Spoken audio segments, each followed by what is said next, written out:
예. 안녕하세요. 저는 이 스프링을 열심히 만들고 있는 팀들과 함께하고 있는 피보탈이라는 회사에서 나온 정윤진이라고 합니다. 그래서 오늘도 보셨겠지만 최근에 그 스프링 관련된 그 기술들이 굉장히 빠르고 그다음에 그 분량이 굉장히 많이 업데이트되고 있는 것들을 확인하실 수 있을 텐데요. 오늘은 이런저런 다양한 주제가 있는 걸로 알고 있습니다만 내일은 이제 또 그 스프링 프레임워크 5하고 그다음에 리액터 관련해서 이제 또 그 세션들이 많이 준비가 되어 있으니까 또 내일도 이제 꼭 와서 들어봐 주시면 좋을 것 같습니다. 지금부터 말씀드릴 내용은 데이터 마이크로 서비스라고 불리는 이제 그 도구, 그래서 스프링 클라우드 데이터 플로우라는 도구를 소개를 해드릴 예정입니다. 아마 지금 거의 그 구현하고 계신 서비스들에서 데이터 분석에 대한 처리라든지 그다음에 실제 서비스에서 발생하고 있는 데이터를 어떻게 취합하고 그다음에 분석하고 그다음에 그 결과를 공유하는지에 대해서 많은 구현들이 있으실 줄로 아는데요. 근데 제가 그 다양한 회사들 스타트업부터 엔터프라이즈들까지 많이 이렇게 만나 뵈면은 이게 데이터하고 실제 어플리케이션 부분하고는 상당히 따로 떨어뜨려서 생각하시는 경우가 굉장히 많이 있습니다. 그래서 그런 것들이 왜 그렇게 되고 있는지에 대한 아주 간단한 인트로 하고요.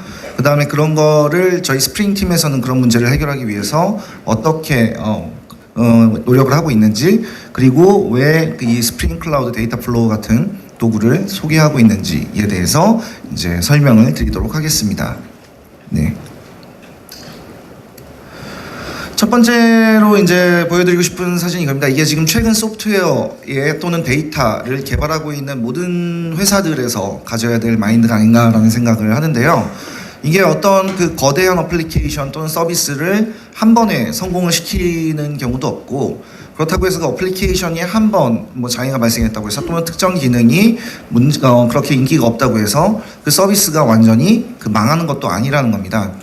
그러니까 지금 시장을 선도하고 있는 여러분들도 많이 듣고 계실 그런 그 클라우드의 어떤 그 선두를 달리고 있는 회사들이라든지 아니면 그런 회사들 같은 경우에는 거의 대부분 그 굉장히 빠른 속도로 이제 그 여러분이 만드신 코드를 배포하는데 총력을 기울이고 있는 것을 아실 수 있습니다. 그래서 아마존 같은 회사들은 일초에 한 번씩 그 만들어진 코드를 배포한다고 하는데요. 이게 무슨 얘기냐면 여러분이 지금 개발하고 있는 코드, 그 다음에 테스트하고 있는 코드들은 실제 배포가 되기 전에는 사업적 가치가 0이다라는 사실입니다. 그렇기 때문에 그게 여러분의 랩탑 안에서 계속 머물고 있는 시간이 오래되면 오래될수록 사실 회사 입장에서는 그렇게 좋은 상황이 아니라는 것이죠. 근데 이런 문제들을 이제 해결하기 위해서 굉장히 다양한 접근법들을 이제 수행하고 계시리라고 믿습니다. 그래서 거의 대부분의 회사에서 이제 워터폴이라고 불리는 어떤 그 단계적 개발 방법을 많이 사용을 하시죠. 그래서 조직도 이렇게 보시면은 거의 대부분 QA는 QA 하시는 분들은 QA 하시는 분들끼리, 그다음에 프론트엔드 하시는 분들은 프론트엔드 하시는 분들끼리, 백엔드 하시는 분들은 백엔드 하시는 분들끼리, 데이터베이스 하시는 분들께서는 데이터베이스 하시는 분들끼리 이렇게 모여서 각 팀의 어떤 일이 그 다음 단계의 팀으로 넘어가거나 서로 승인을 받는 구조로 되어 있는 경우가 많이 있습니다. 그런 얘기와 더불어서 이 뒤에 설명이 되겠지만 코네이의 법칙 이런 것들이 있죠. 그래서 보시면은 처음에는 워터폴의 여기 그림이 이제 좀 재밌게 나와 있는데요.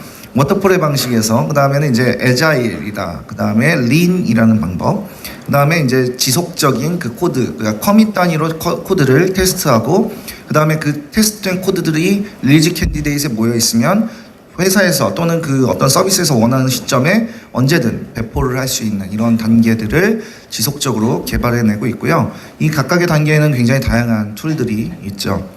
근데 이제 거의 대부분의 그 기업들에서는 어떤 경우에는 에자일이나 린의 방법을 사용을 하는 경우들도 굉장히 많이 있습니다만, 결국 제가 이렇게 접한 대부분의 사례에서는 실제 사례에서는 에자일은 마치 다이어트와 같아서 아시는 분들은 굉장히 많이 있지만 실제로 성공하시는 방법은 성공은 그렇게 자주 목격되지 않는다. 그리고 거기에 더한 린이라는 것은 결국 에자일이랑은 조금 다르게 고객이 원하는 방향대로 우리가 계속 소프트웨어를 빠르게 배포하고 있는가, 개발하고 있는가, 이런 것에 대한 이제 답변을 주는 것인데요. 어쨌든 이런 것들이 각 단계별로 굉장히 그 어려움을 겪고 있는 것도 사실이다라고 얘기할 수 있을 것 같습니다. 근데 이제 이 앞에 토비님의 강의가 이제 굉장히 그 코드 레벨에서 굉장히 그 깊었다면 지금 이렇게 그 캐주얼하게 봐주시면 좋을 것 같은데요. 지금 거의 대부분의 회사에서는 어떤 그 기능이나 또는 어떤 서비스 자체에 대한 아이디어가 발현이 되면 그 아이디어를 이슈 트래커나 뭐 다양한 도구에 써 넣으시죠. 그래서 이렇게 들어간 그 어떤 기능 명세라든지 각각의 기능, 세부화된 기능들을 여러분은 구현을 하시게 될 겁니다. 이 구현이 끝나게 되면 이제 여러분은 소프트웨어를 테스트 하시겠죠. 그래서 거의 대부분 뭐 이제 QA 팀이라든지 아니면 뭐 유닛 테스트나 인티그레이션 테스트, 액셉턴스 테스트 이런 것들을 하시게 될 겁니다. 그래서 그렇게 테스트가 끝난 어플리케이션은 그 원하는 시점에 그 여러분이 서비스로 배포를 하실 수 있어야 되겠죠. 이 배포는 최근에 굉장히 다양한 형태로 그 많이 바뀌고 있습니다. 그래서 일단은 뭐 예전에는 그 뭐 톰캣이라든지 아니면 웹 어플리케이션을 사용하시는 경우라면 뭐 빌드된 그 와르나 또는 자르를 해당 서버로 뭐 던지고 그리고 그걸 이제 뭐 프로세스를 재시작하고 뭐 이런 단계들을 필요로 하실 겁니다. 뭐 어쨌든 그런 다양한 단계를 통해서 어플리케이션을 배포해야 되는 게 있을 거고요. 그 다음에 중요한 건 그 어플리케이션이 어떻게 사용되고 있는지에 대한 피드백을 받아야 됩니다. 그래서 그 피드백을 다시 아이디어에 반영하는 이런 그 구조가 굉장히 중요하다라고 아주 저 말고도 많은 사람들이 얘기를 하겠죠. 그래서 보시면 여러분들은 소프트웨어 제작 단계에서 지금은 저희가 그 최근에 그 굉장히 공격적으로 업데이트하고 있는 스프링 부트를 사용을 하실 수 있으실 것 같고요. 테스트 역시 이제 스프링 부트를 사용하실 수 있겠죠. 그리고 배포에 있어서는 이제 그 스프링 개발자분들께서는 그러니까 개발자분들께서는 직접 뭐 서버에 카피를 한다든지 이런 것들을 뭐 하실 수도 있고 하지 않으실 수도 있겠습니다만 이 부분에 있어서 클라우드 위에서 이 어플리케이션이 배포되는 것에 대해서 이제 스프링 클라우드와 같은 도구가 제공되고 있는 것도 아마 알고 계실 겁니다. 지금 얘기는 근데 이렇게 배포된 어플리케이션에 대한 이제 데이터 부분인데요. 어쨌든 이런 것들이 중요한 이유는 이 사이클이 빠르면 빠를수록 사실은 여러분들이 뭐 6달치 또는 1년치 개발 또는 배포할 것을 모아서 한꺼번에 디플로이 하는 것보다는 매번 자주 거의 커밋 레벨로 필요할 때 배포하는 것이 실제로는 서비스의 위험이 훨씬 더 작다라는 내용입니다. 그래서 이런 방법을 수행하기 위해서 여러분들은 그런 얘기 많이 들어보셨을 거예요. 뭐 마이크로 서비스다. 그래서 뭐 모놀리틱으로 되어 있는 걸 마이크로 서비스로 쪼개야 된다. 뭐 이런 거 굉장히 많이 들어보셨을 텐데요. 어쨌든 이걸 굉장히 그 큰 그림에서 이렇게 접근해 보면 이 여기 나와 있는 게 바로 이 코네이의 법칙에 대한 이야기입니다. 이 코네이의 법칙은 또 최근에 굉장히 많이 되고 있는 얘기 중에 하나인데요. 이게 뭐냐면 그 시스템은 그 조직의 모양을 따른다라는 법칙이에요. 그러니까 만약에 여러분이 컴파일러를 만드는 조직이 그 4개의 팀으로 구성이 되어 있으면은 그 컴파일러는 4개의 패스로 구성이 된다라는 얘기입니다. 그러니까 이게 우리 회사가 이게 전체 팀들이 이렇게 다 덩어리져서 이렇게 일을 하고 있으면 실제 어플리케이션도 이렇게 덩어리지어서 움직이게 된다라는 얘기인 거죠. 그러면 이걸 어떻게 분리를 해내어야 하느냐 이런 것들은 이제 최근에 뭐 아마존에서 많이 얘기하는 투피차 팀이라든지 뭐 넷플릭스의 뭐 그런 스포츠 팀과 같은 것들의 비견이 될 수 있겠습니다. 그래서 결국에는 이런 형식으로 이제 서비스들을 각각의 어떤 기능이라든지 그 원하시는 레벨로 그 찢어내는 그래서 그 찢어낸 양을 아주 작은 팀이 수행을 하게 되는 그 구조를 보통 마이크로 서비스 구조다라고 얘기를 많이 하죠. 이 마이크로 서비스로 만들어내는 데는 굉장히 다양한 질문들이 있으실 줄로 압니다. 그러니까 데이터베이스는 제가 제일 많이 받는 질문은 그 데이터베이스의 스토어드 프로시저와 굉장히 복잡한 조인 관계로 되어 있는 걸 어떻게 찢어냅니까? 막 이렇게 말씀하시는데요. 이런 것들은 그것에 따라서 다 방법이 있다. 그리고 특별히 기술적으로 이제 방법이 있다라고 말씀드릴 수 있겠습니다. 그래서 뭐 이 아마 스프링 캠프에도 세션이 있는 걸로 알고 있는데요. 뭐 그 이벤트 드리븐 관련된 것들. 그래서 그 그 각각의 서비스들에서 떨어지는 이벤트를 모아서 어떻게 처리하는지, 그리고 워크플로우 같은 것들이 있습니다. 그래서 A 프로세스가 끝난 다음에 B로 어떻게 던지고 B에서 C로 어떻게 넘어가고, 이런 것들에 대한 오류 처리 뭐 이런 것들을 그 클라우드 위에서 스케일러블하게 처리하는 방법들이 존재하죠. 그래서 그런 것들은 상당히 기술적인 내용이지만 어쨌든 이게 그 넷플릭스나 아니면은 아마존 같은 규모의 결제를 처리하는 그런 모듈은 우리가 지금 거의 현업에서 하고 있는 결제, 주문, 배송 이 단계로 만들어진 하나의 큰 데이터베이스와 형태와는 다른 형태로 개발을 하고 있지 않겠느냐라는 것이고요. 그게 현업에서 지금 굉장히 이제 그 도입을 하시기 위해서 많이 그 고생하고 있는 것 중에 하나입니다. 그리고 한 가지만 더 여기서 말씀드리고 싶은 것은 무엇이냐면, 마이크로 서비스를 어떻게 시작하냐 이런 질문을 간혹 하시는 경우가 있으세요. 그리고 언제 시작하냐. 그런데 이제 저희 피보탈은 그 에자일이라는 걸 또는 TDD, BDD에 대해서 이제 그 어떤 선구자다라고 얘기를 할 수 있는데요. 저희는 어떻게 얘기하냐면 그 에자일 도구 같은 걸 이렇게 보시면 그 각각의 그 이슈나 아니면은 스토리의 난이도에 따라서 스코어를 매기실 텐데요. 그 스코어의 그러니까 일주일에 처리하는 또 스프린트 하는 동안에 처리하는 그 속도가 우리 팀에 아무것도 바뀐 게 없고, 그 다음에 뭐 새로 어떤 그 우리 팀에 누가 아파서 뭐 쉬었던 것도 아니고, 그리고 뭐 어떤 팀에 어떤 이상한 뭐 이런 것도 없고, 그 다음에 뭐 기술 스택을 한꺼번에 바꾼 것도 아닌데 그 속도가 떨어지기 시작하는 게 몇 번의 스프린트에서 관찰이 시작되면 이건 우리가 충분히 그 기능을 개선하기 위해서 코드를 업데이트하고 있지 못하는 현상이다라고 생각하고, 이때 어떤 기능을 찢어내기 시작해야 되는지에 대해서 생각을 하기 시작합니다. 이게 언제 시작해야 되냐에 대한 저희의 이제 얘기고요. 두 번째는 어떻게 시작해야 되냐라는 부분에서는 이제 최근에 그 한국말로도 많이 소개가 되어 있는 스프링 클라우드 같은 것들 도구를 한번 그 컴포넌트를 한 번씩 살펴보시면 굉장히 좋을 것 같습니다.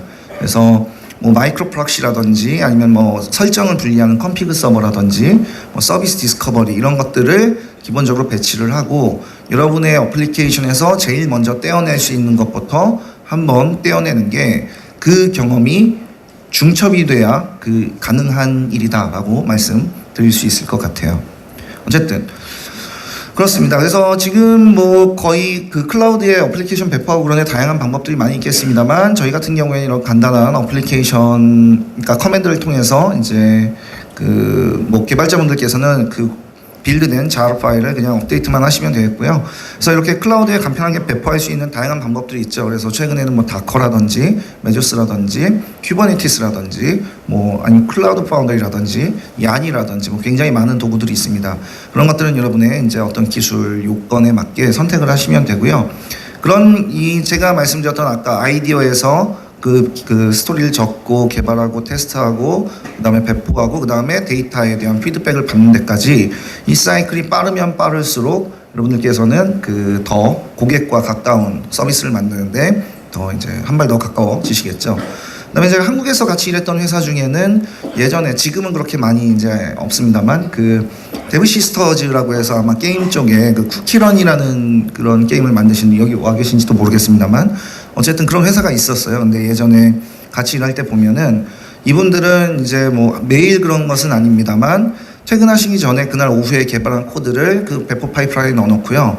그러면은 밤새 고객들이 이렇게 막 쓰시면은 다음날 아침에 이제 그 결과나 지표 같은 것들을 그 보고 서비스를 담당하는 팀이나 기획하시는 분들이 점심 먹으면서 얘기를 합니다. 아, 그거 어저께 배포한 그 아니면 업데이트한 디자인의 그 캐릭터가 인기가 좋더라. 뭐 아니면은 우리가 지금 사실은 쿠키런이 개발된 대상이 뭐 중학생이나 고등학생 같은 어린 친구들이었는데 실제로 더 많이 플레이하는 건 그 학생들을 그 자녀로 둔 학부모, 특히 결제 능력이 있는 아빠들이 더 많이 하시더라. 막 이런 것들을 그날 얘기를 해요.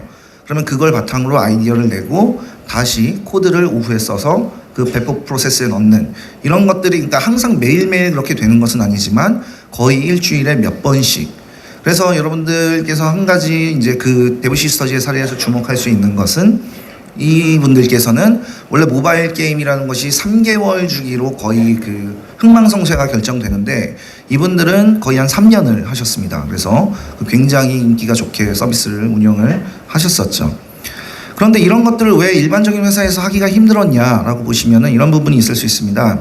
그래서 굉장히 그 거대한 서비스들 간의 연동이 이제 필요하시죠. 그래서 뭐 굉장히 거대하게 되어 있는 시스템 A, 시스템 B 이런 것들이 엔터프라이즈 서비스 버스 이런 것들로 연결이 되어 있는 경우가 많이 있습니다. 한국에서 많이 사용 안 하시는 것 같더라고요.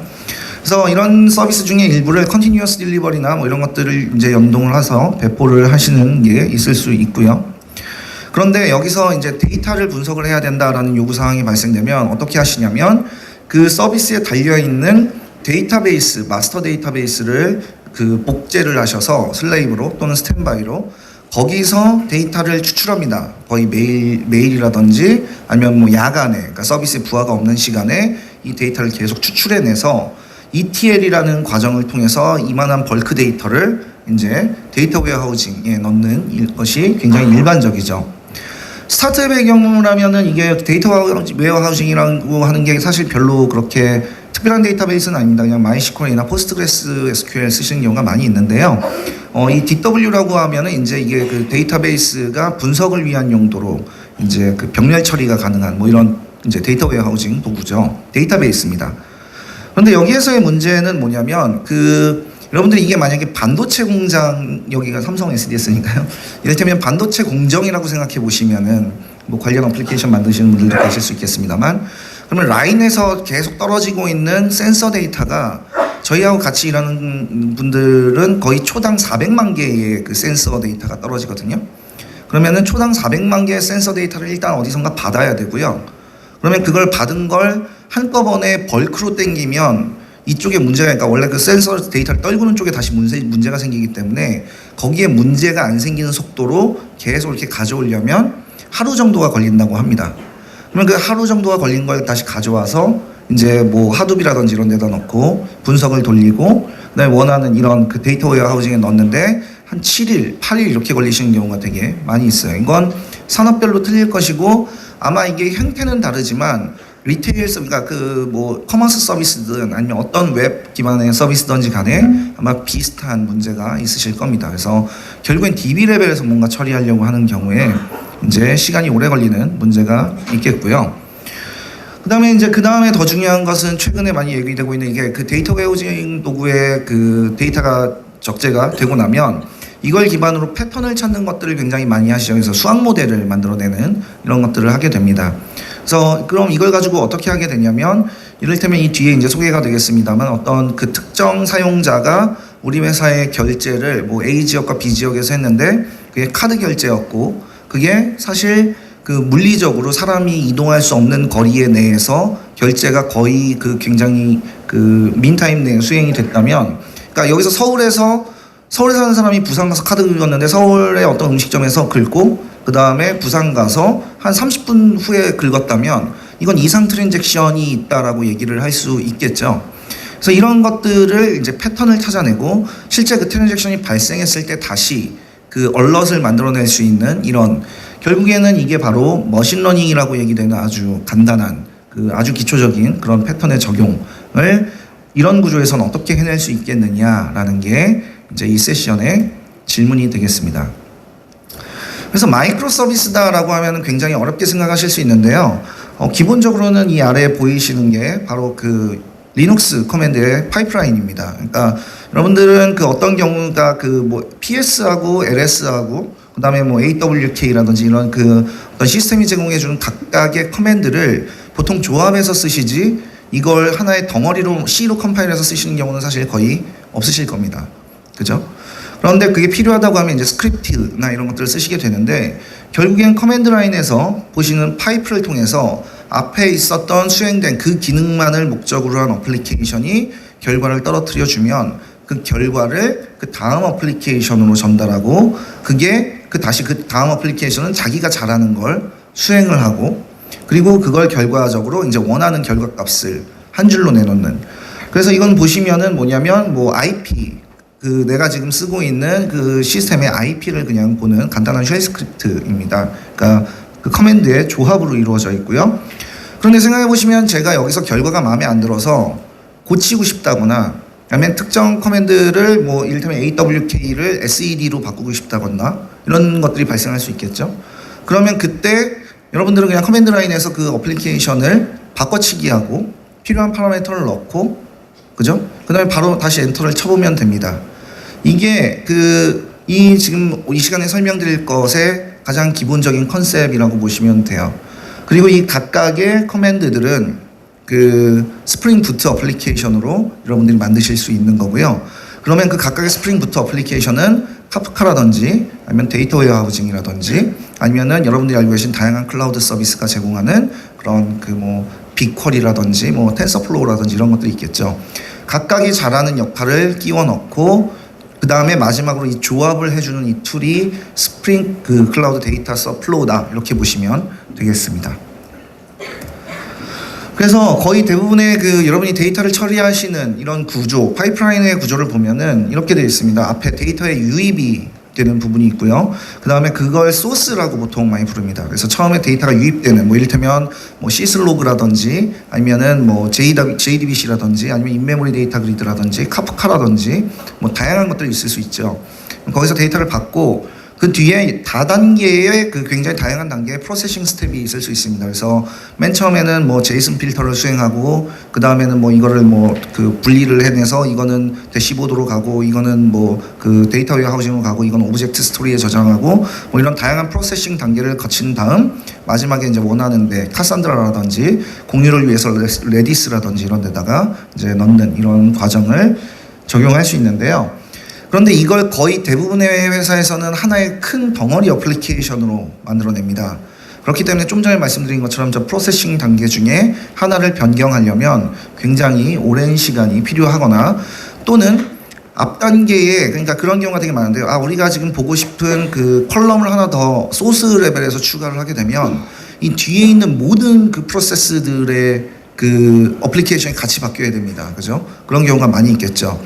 서로 의존성을 가지고 있기 때문에 이 의존성을 풀기가 쉽지 않아서 결국엔 처음 만들어 놓은 대로 이 어플리케이션이 계속 운영되고 유지되고, 그리고 이 덩어리대로 만약에 확장이 필요하다면 이 똑같은 덩어리를 다시 스케일 아웃하는 형태로, 그러니까 굉장히 비효율적으로 처리를 하게 된다라는 게 이제 이 문제다라고 보실 수 있겠습니다.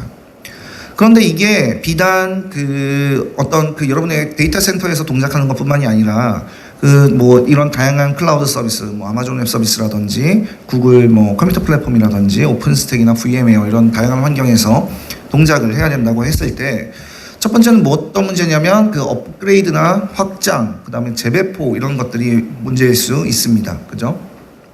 그다음에 마이그레이션, 분산 처리 이런 것들.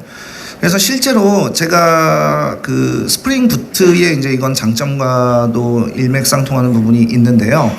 그러니까 제가 여태까지 만났던 거의 대부분의 회사들에서는 오픈 SSL 취약점 업데이트를 잘 못하세요. 그러니까 신규로 만들어진 서비스가 아니라면. 근데 잘 생각해 보시면 오픈 SSL 취약점이 벌써 나온 지 2년이 됐고, 그거는 어떤 취약점이냐면 여러분들이 HTTPS, 그러니까 SSL을 사용하더라도 그걸 플레인 텍스트로 중간에서 하이제킹할 수 있는, 그게 뭐가 왔다 갔다 하는지 볼 수 있는 아주 심각한 취약점이죠. 그런데 이 취약점은 이제 오픈SSL 라이브러리에 기인하고 있고, 오픈SSL 라이브러리는 다시 운영체제에 종속성이 있고, 그리고 그걸 사용한 이제 톰캣이라든지 아니면 다른 제티라든지 네티 이런 해당 버전의 이제 라이브러리들이 있겠죠. 시스템 라이브러리들이. 그리고 여러분의 와르로 패킹된 어플리케이션은 그 위에서 동작하는 구조입니다.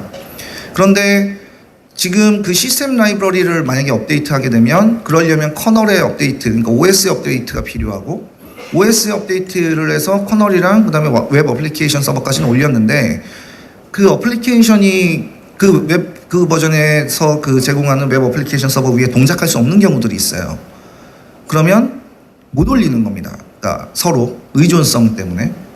그런데 이런 문제가 허트블리드와 같이 굉장히 큰 문제에서도 한국에 있는 거의 대부분의 서비스, 그 시절에 있었던, 그 시절에 이미 기동하고 있었던 서비스들은 업데이트를 못하고 있다.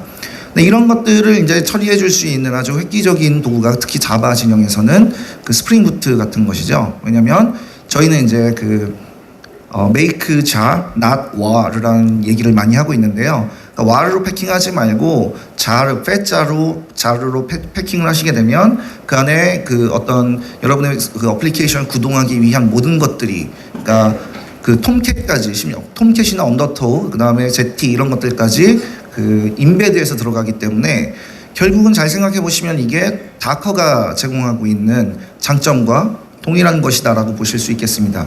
왜냐하면 그 JVM이 설치된 머신이라면 그 해당 자르는 어디나 동작할 수 있게 되는 것이거든요, 기본적으로. 그러니까 그런 형태로 문제를 해결을 하는데, 그런 장점을 이 스프링 클라우드 데이터 플로우에서도 동일하게 사용을 해서 데이터 처리에 사용되는 각각의 스프링부터 그러니까 데이터 처리에 사용되는 각각의 그 프로세스에 필요한 것들을 스프링부터 어플리케이션으로 만들어내고, 이걸 클라우드 위에서 구동을 할 때 이런 업데이트에 그 굉장히 그 자유스럽게 만들 수 있지 않겠느냐라는 것입니다. 그래서 보시면은 각각의 단계를 이렇게 스프링부터 어플리케이션을 여러분들은 그 손쉽게 제작을 하실 수 있겠고요. 그래서 이게 어떤 모양으로 되냐, 그래 보시면은 데이터 마이크로 서비스는 이렇게 각각의 여러분들의 그 프로세스에 필요한 그 스프링부터 어플리케이션을 만들고요. 그 아래 그 각 어플리케이션 간에 서로 데이터를 주고받을 수 있는 이 앱스트랙션 레이어가 하나 있습니다. 근데 여기는 뭘 레이어를 하냐면, 그러니까 앱스트랙션을 하냐면 RabbitMQ, 메시지 큐죠. 또는 카프카, 또는 레디스, 또는 인메모리 데이터 그리드, 그러니까 오픈소스 인메모리 그리드로 이제 아파치 지오드 이런 것들이 있죠. 이게 무슨 얘기냐면 데이터의 유입이 발생하게 되면 그걸 처리하는 스프링부터 어플리케이션이 이걸 가져다가 뭔가를 처리를 하고, 이걸 다시 그 메시지 큐나 아니면 카프카에 다시 던지게 되면 그걸 다시 보고 있는 다른 스프링부터 어플리케이션이 그걸 가져다가 메시지를 다시 처리한다든지 이런 것들을 하실 수 있게 되는 겁니다. 그래서 어떤 맨 앞에 있는 건 만약에 이를테면은 그 카프카의 어떤 컨슈머가 될 수 있겠죠. 그러니까 컨슈머이자 프로듀서가 될 수 있겠는데요. 거기서 떨어지는 어떤 그러니까 데이터들 스트림을 쭉 받아서 나는 이걸 하두 배 넣겠다라는 프로세스가 있으면 보통 64메가나 128메가로 이걸 중간에 버퍼링을 쭉 하신 다음에 그걸 패킹을 하고 그때 HDFS로 던지는 이런 어플리케이션이 하나 있을 수도 있고요. 또는 어떤 데이터 클렌징 작업을 통해서 나는 이걸 또 얼마큼 쭉 모았다가 뭐 아까 보셨던 데이터 웨어하우징이나 또는 아마존 S3에 저장을 하겠다, 이런 경우에도 그것만 처리를 하는 스프링부터 어플리케이션을 만드실 수 있는 겁니다. 그렇게 만들어진 것들은 서로 이런 다양한 채널을 통해서 서로 연결을 하실 수가 있고요. 여기서 중요한 건 스프링부트 어플리케이션에서 여러분들 그 스프링부트 스트림이라는 스프링 클라우드 스트림이라는 게 있고, 그다음에 스프링 클라우드 스트림 앱 스타터라는 게 있습니다. 거기에 보시면은 카프카라든지 여러분들 JDBC 또는 파일, FTP, 뭐 그다음에 RCS 로그, 그다음에 뭐 좀 전에 설명드렸던 인메모리 데이터 그리드, 레디스 이런 것들에 대해서 데이터 소스 연동을 위한 스타터 팩이 이미 다 준비가 되어 있기 때문에 그런 데이터 소스를 사용하고 싶으신 경우에는 언제나 연동이 가능하다는 것이죠. 그래서 이런 방법으로 이런 다양한 그 클라우드 서비스에 배포를 해줘서 결국에는 이제 이런 목적을 얻을 수 있는 것입니다. 그래서 이렇게 엔리치 프로세스라는 게 있는데요. 이건 뒤에 그 설명될 데모에서 사용되는 이제 어플리케이션입니다. 그래서 이 구현을 살펴보면은 이렇습니다. 그래서 스프링 클라우드 데이터 플로우라는 게 있고요. 그 다음에 이 아래 여기에는 그 클라우드 파운더리로 나와 있습니다만 아까 말씀드렸듯이 쿠버네티스나 메조스나 얀이나 이런 것들 사용을 하실 수가 있으세요. 이 아래 다커도 마찬가지고요. 그러면 이제 처음에 여러분의 HTTP 리퀘스트가 들어온다든지 뭐 할 수 있겠죠. 그러면은 처음에 하실 거는 이 필요한 어플리케이션이 다 만들어져 있는 경우라면, 그러니까 이를테면 LS나 PS나 이런 역할을 하는 어떤 이런 스프링 부트 어플리케이션이 만들어진 상태라면 이걸 서로 어떻게 연결할지, 우리가 커맨드 라인에서 그 파이프를 어떻게 걸지를 생각하는 것처럼 그 스트림 파이프라인을 생각을 할 필요가 있습니다.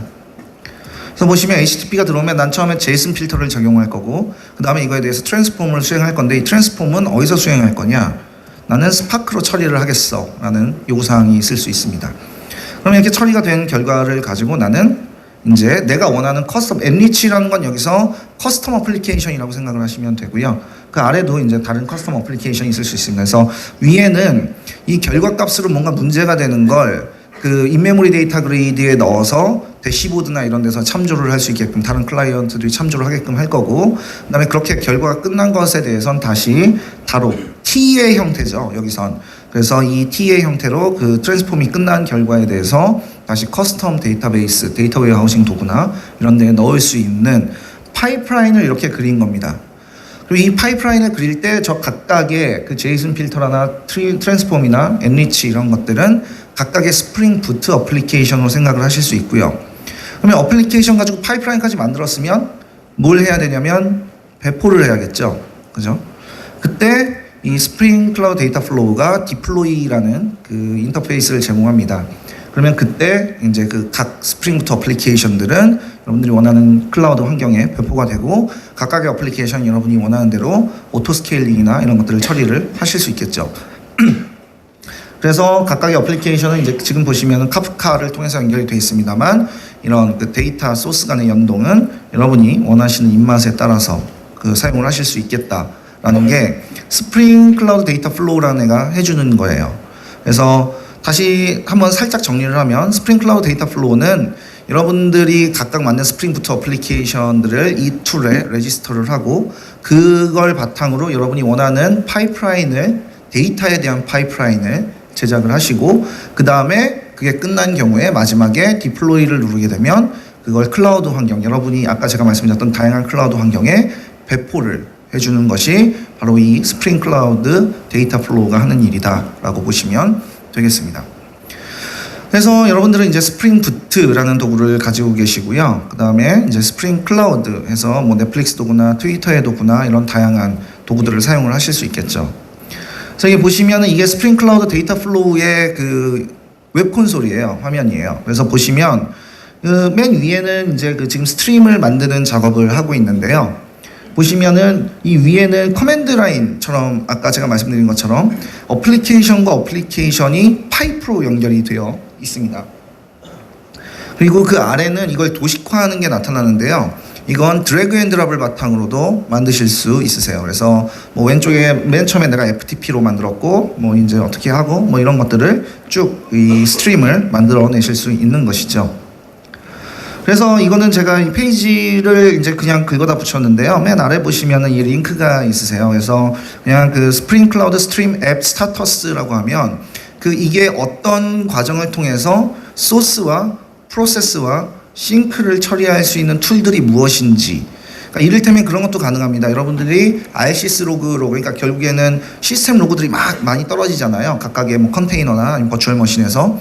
그럼 그걸 받으셔서 여러분이 원하는 필터를 적용한 다음에 마지막에 그걸 다시 웹소켓으로 브라우저에 던진다든지 이런 것들이 그 가능할 수 있습니다. 이런 방법을 통해서. 그러니까 이걸 처리하기 위해선 예전에는 하나의 덩어리 어플리케이션을 만드셔야 했다면 지금은 그게 아닌 거죠. 그래서 데이터가 스트림으로 들어오고 그거에 대해서 튜플 레벨에서 처리를 하고 다시 그걸 스트림으로 넣어준다든지 또는 배치로 모아서 처리한다든지 이런 것들이 가능합니다. 그래서 그 DW 도구는 뭐 그린플럼이나 뭐 아니면은 그 이게 다 오픈 소스들이 있죠. 그래서 그 인메모리 데이터 그리드는 이제 지오드라는 게 있고요. 그래서 저거는 약간 트랜잭션까지 지원을 하는 그 오픈 소스 그 인메모리 데이터 그리드이기 때문에 여러분들께서 만약에 데이터베이스에 현재 워크로드나 이런 것들이 있으시다면, 그러니까 그게 꽤 높은 부하로 동작하고 있다라고 보시면 이제 한번 살펴보시면 좋을 것 같습니다. 카프카는 이제 그 스트림 도구로 굉장히 많이 사용이 되고 있죠. 그리고 이 외에도 각각의 어떤 클라우드 서비스들이 제공하는 굉장히 다양한 도구들이 많이 있습니다. 뭐 S3라든지 아테나라든지 아니면 최근에 나온 뭐 스펙트럼이라든지 그리고 뭐 키네시스, 그다음에 애저에도 있고, 그다음에 GCP 같은 경우에는 텐서플로우라든지 아니면은 그 빅쿼리라든지 그다음에 그 데이터베이스 최근에 엄청난 게 하나가 나왔죠. 그래서 여러분이 스프링 부트 어플리케이션을 사용해서 이 각각의 데이터 소스와 연동할 수 있는, 그러니까 이런 각각의 서비스와 연결할 수 있는 도구들을 지금 스프링 팀에서는 계속 여러분이 따로 커스텀하게 만들지 않으셔도 인터페이스 할 수 있는 도구는 현재 많이 만들고 있고요. 계속 발전시키고 있는 동시에 거기에서 여러분의 커스텀 어플리케이션이 필요한 경우라면 그 여러분의 그 커스텀 로직이 들어간 어플리케이션을 프로세스나 필터 단계에 넣으실 수 있겠다라고 보시면 되겠습니다. 그래서 약간 데모가 하나 있는데요. 그 이 데모는 좀 전에 설명드린 것처럼 그런 겁니다. 그러니까 그 미국 전역에서 이렇게 그 막 카드 트랜잭션이 막 발생하는 것을 모의를 해요. 그래서 그 포스 기계 있죠. 그래서 뭐 각각 매장에서 포스 기계가 막 이렇게 데이터가 들어오면 그 데이터를 그게 다 스트리밍이겠죠. 그 서비스 입장에서 보면. 그래서 로그들 쭉 들어오면 그걸 가지고 인메모리 데이터 그리드에 넣고 얘가 그 이미 추출해낸 머신러닝의 기법을 통해서 이게 정상적인지 아닌지를 판단해서 아래에 보이는 것 같은 대시보드에 이렇게 표시를 해주는 역할을 합니다. 그래서 정상은 녹색으로 점이 이렇게 뿅뿅 켜지고 이제 그 정상이 아닌 것은 빨간색으로 뿅뿅 켜지게 되죠. 이거에 대해서 좀 더 디테일하게 살펴보면 어떤 그림이냐면 인메모리 데이터 그리드가 있고요. 저거는 사실 그 뭐 레디스나 이런 것들을 사용하셔도 뭐 경우에 따라서는 그 무방합니다. 그래서 인메모리 데이터 그리드가 있고 그 아래 이제 그 DW, 그러니까 포스트그레스 SQL이라고 생각하시면 될 것 같아요. 그래서 데이터들이 쌓인 걸 결국에는 데이터베이스에 넣고 여기에 쿼리를 날려서 이런 PMML이라고 불리는 그 데이터 모델을 만들어냅니다. 그래서 이거 데이터 모델을 만든 걸 가지고 이제 반영을 어떻게 할 거냐 이런 거죠. 그래서 보시면 이 반영의 단계는 이렇습니다. 아까 말씀드린 것처럼 여기 그 스프링 부트 어플리케이션이 클러스터라는 스프링 어플리케이션이 있고요. 여기에 클러스터 슬래시 트레인이라는 그 API 엔드포인트로 요청을 하게 되면 이제 그린플럼, 그러니까 여러분의 데이터 웨어하우징 도구에다가 그 이 머신러닝 모델을 만들기 위한 쿼리를 날립니다. 그리고 그걸 바탕으로 이제 스파크에 막 처리를 해서 이런 그 PMML 모델을 만들어내는 거죠. 그래서 여기 보시면은 그렇게 뽑아져 나온 데이터를 가지고 고위험군과 저위험군으로 구분하는 모델을 숫자를 만들어내요. 그래서 여기서는 세 가지를 사용하는데 트랜잭션이 발생한 거리, 이를테면 서울에서 부산이었냐. 두 번째는 시간이 있습니다. 그래서 이게 뭐 몇 분 내에 된 거, 그러니까 이전 트랜잭션, 그 다음 트랜잭션까지 보통 몇 분이면 안전하다고 할 수 있냐.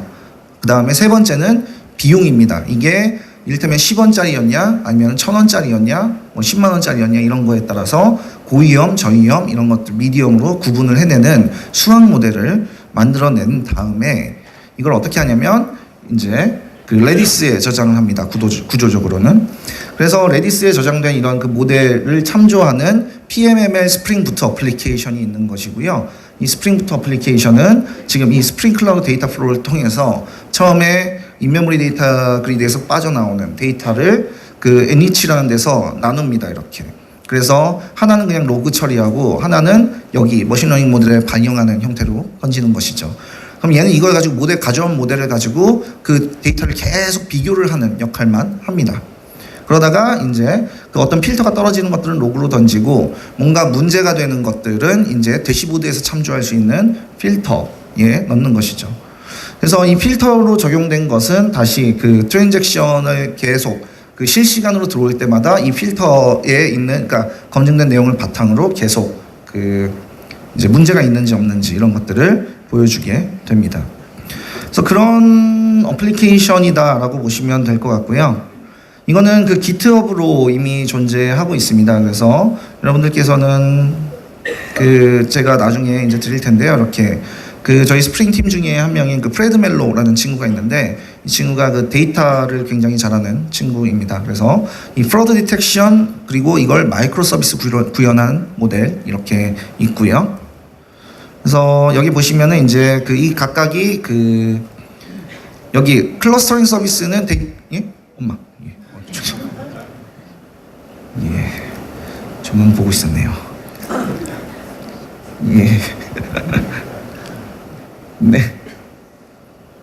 네, 그래서 이렇게 이렇게 있습니다. 프로드 디텍션 마이크로 서비스라는 게 있고요. 그래서 이게 보시면 이렇게 그 클러스터링 서비스, NH 프로세서, 젠파이어 서버 이렇게 다 들어있어요. 그래서 여러분은 여기서 이제 PGSQL만, 그러니까 여기 요새는 바그란트나 아니면 뭐 버추얼 머신 가지고 돌릴 수 있는 조그만 것들이 있죠. 그래서 그것만 여기 로컬에 올리시게 되면은 이제 이거에 대해서 테스트를 해보실 수가 있습니다.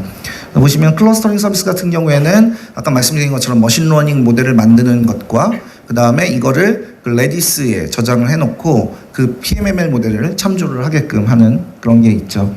그리고 에뮬레이터는 스프링 부트로 만들어진 그 에뮬레이터 머신입니다. 그래서 그 여기 그 포스 장치가 데이터를 막 이렇게 보내는 걸 그 시뮬레이션을 하는 도구고요. 그래서 처리하는 방법은 이렇게 나와 있습니다. 그래서 여기에 인스트럭션이나 이런 것들은 이제 아래 설명이 좀 잘 되어 있어요. 그런데 하다가 이제 만약에 어려운 부분이 생기시면은 이제 뭐 말씀을 주시면 좋을 것 같고요. 그래서 뭐 이렇게 동작합니다. 제가 지금 보시면요.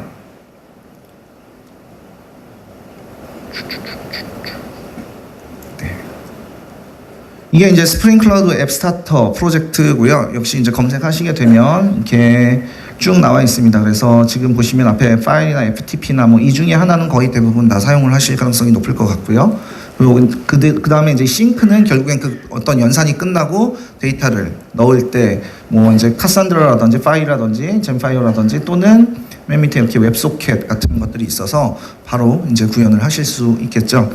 그래서 이거는 이제 그 스프링 여기 이렇게 그 스프링 부트 이니셜라이저, 스프링 이니셜라이저에 가시면 이렇게 이미 여러분들이 쓰실 수 있게 준비가 되어 있습니다. 그렇고요.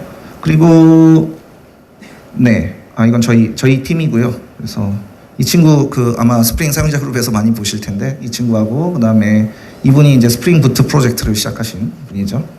저도 저 어딘가에 이제 있을 것 같고요. 그렇습니다. 그래서 이게 스프링 그 클라우드 데이터 플로우의 그 웹 인터페이스예요. 그리고 이 스프링 클라우드 데이터 플로우는 아까 보셨던 이 프로젝트 페이지에 가시게 되면 여기서 여러분이 원하는 버전으로 다운로드를 받을 수 있게 되어 있습니다. 그래서 그게 아파치 얀이라든지 뭐 이런 것들 아니면 또는 메조스라든지 이런 것들을 쓰실 수 있게 되어 있고요. 여기는 지금 보시면은 그 툴이 하나도 로드가 안 돼 있는데요. 이렇게 터미널을 보시면 이렇게 그 데이터 스프링 클라우드의 그 SCDF의 콘솔이 있어요. 그래서 이걸 그 자바-자를 해서 구동을 하신 후에 이렇게 어플리케이션을 임포트를 하실 수가 있겠습니다.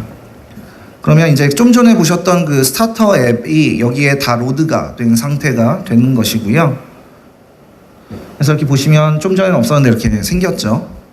그리고 여기에는 이제 여러분이 어플리케이션을 만드셔서 빌드하신 다음에 이렇게 레지스터 하시면은 똑같이 이 안에 들어가게 되는 겁니다.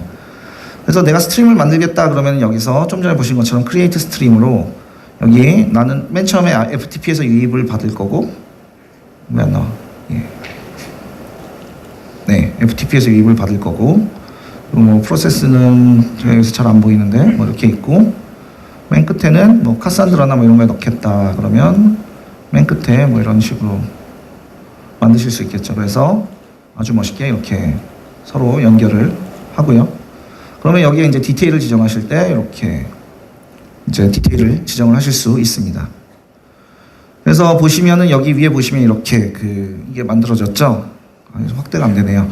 그래서 이게 보시면은 유닉스 커맨드 파이프라인 쓰듯이 지금 파이프라인이 이렇게 걸려 있습니다. 그래서 저희 저거 하나 연결할 때마다 파이프라인이 만들어지고 이 얘기는 곧 무슨 얘기냐라고 하면 여러분이 이미 그 쉘 커맨드 라인을 한번 만드셨다고 하면 두 번 만들 필요가 없게 되는 것입니다. 그래서 여기 보시면은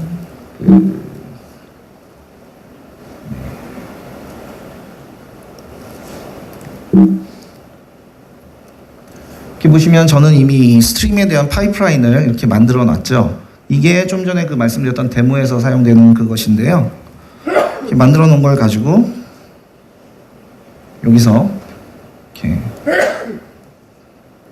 붙여놓게 되면 이렇게 파이프라인이 생기게 되는 거죠. 그래서 이게 무슨 얘기냐면 여러분이 그러니까 데이터를 하나를 변환하고 이런 것들 프로세스에서 뭔가 변화를 주고 싶으면 똑같이 그 리눅스나 유닉스에서 쓰는 그 커맨드 라인을 쓰는 방법으로 여러분이 스프링부터 어플리케이션을 만들어 놨고 그 사이에 어떤 그 어플리케이션에 대한 스트림이나 이런 것들 데이터에 대한 조정이 필요한 경우 그걸 CI/CD의 방법으로 여러분은 그 어플리케이션을 개발하시고 이 형태로 이제 배포하실 수 있다라고 보시면 되겠습니다. 그래서 보면 이렇게 만들어졌으면 여기에 크리에이트 스트림이 있는데요.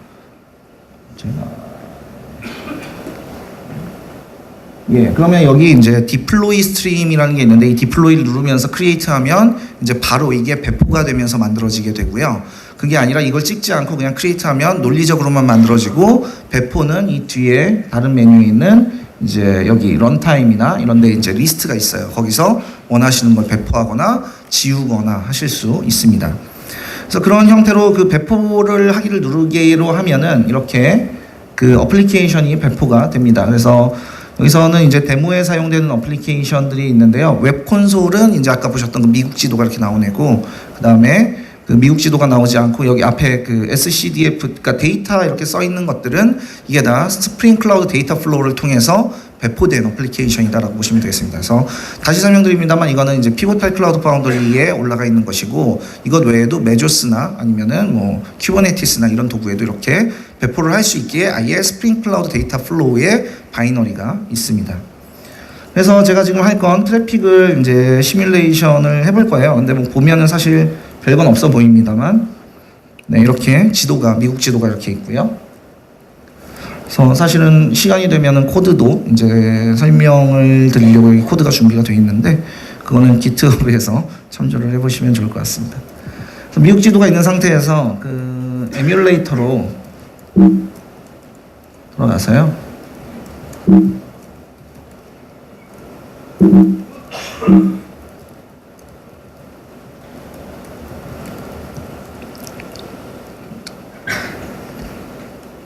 네, 이러면은 이제 그 포스 장치에서 생기는 그 트래픽을 막 그 만들어내는 거예요.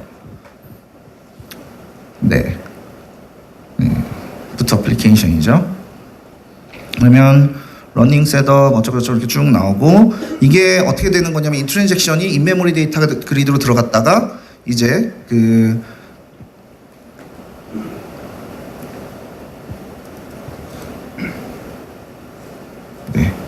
데모 귀신이 뜨고 있는 느낌이네요.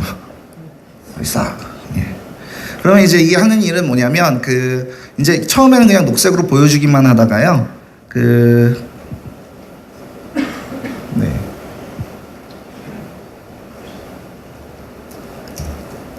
이게 스프링부트 그 어플리케이션에 다른 엔드포인트들이 있습니다. 그래서 그 클러스터링 서비스 여기 끝에, 예, 이제 이 트레이니라는 엔드포인트를 요청을 하게 되면 이제 PMML 모델을 만들게 되고, 그다음에 만들어진 모델은 네, 이렇게 이제 XML 형태로 이제 참조를 하실 수 있는데, 이게 그 매번 트랜잭션이 들어올 때마다 적용되는 XML이라고 보시면 돼요. 그래서 거리가 얼만큼이고 우리 집이 어디에 있고 뭐 이런 것들을 이제 가져와서 비교를 하게 되는 것이죠. 네. 그래서 이게 이제 만들어진, 방금 제가 트레인이라는 엔드포인트로 이제 요청했을 때 만들어진 모델이고요. 그게 네, 이렇게 보여야 되는데 안 나오네요. 네. 좀 아쉽습니다. 네. 그래서 어쨌든 이게 보면 여기에 이제 계속 리스트가 올라가면서 이제 그 어플리케이션이 받는 그거에 따라서 이제 처리를 하게 되죠. 네. 그래서 이게 이제 그 스프링 클라우드 데이터 플로우가 하는 일이고요. 그리고 그 다시 말씀드리지만 역시 이제 맨 처음에 설명드린 바와 마찬가지로 어플리케이션에 필요한 이제 데이터나 이런 것들을 처리를 할 때 실시간으로 이걸 어떤 걸 처리를 하고, 그 다음에 데이터에 대한 요구 사항이 계속 바뀌잖아요. 변경되는 걸 그 반영을 하실 수 있겠다라고 보시면 되겠습니다. 그리고 이제 이 스프링 하시는 분들한테는 굉장히 큰 행사 중에 하나인데, 스프링 원이라는 행사가 매년 열리고 있죠. 그래서 올해는 겨울에 이제 그 샌프란시스코에, 좀 멉니다. 샌프란시스코에서 열리는데요. 이 샌프란시스코에서 열리는 이 행사에 등록하실 때 맨 위에 있는 할인 코드를 찍으시면은 이 할인 코드를 바탕으로 이제 200불 정도가 할인이 되니까 이제 예, 사용해 주고, 200불 뭐 싸지 않죠? 예. 그렇습니다. 네. 데모 귀신이 나와서 좀 아쉽긴 했습니다만 좀 전에 테스트하고 왔는데도 안 되는 거 보니까 참 그렇죠. 그래서 예, 시간이 좀 지났는데요. 제가 여기 나온 질문은 이 앞에 연사 대기실에 있을 테니까 필요하시면은 와서 질문해 주시면 될 것 같습니다. 들어주셔서 감사하고요. 내일까지 즐거운 그 행사 즐기시길 바라겠습니다. 감사합니다.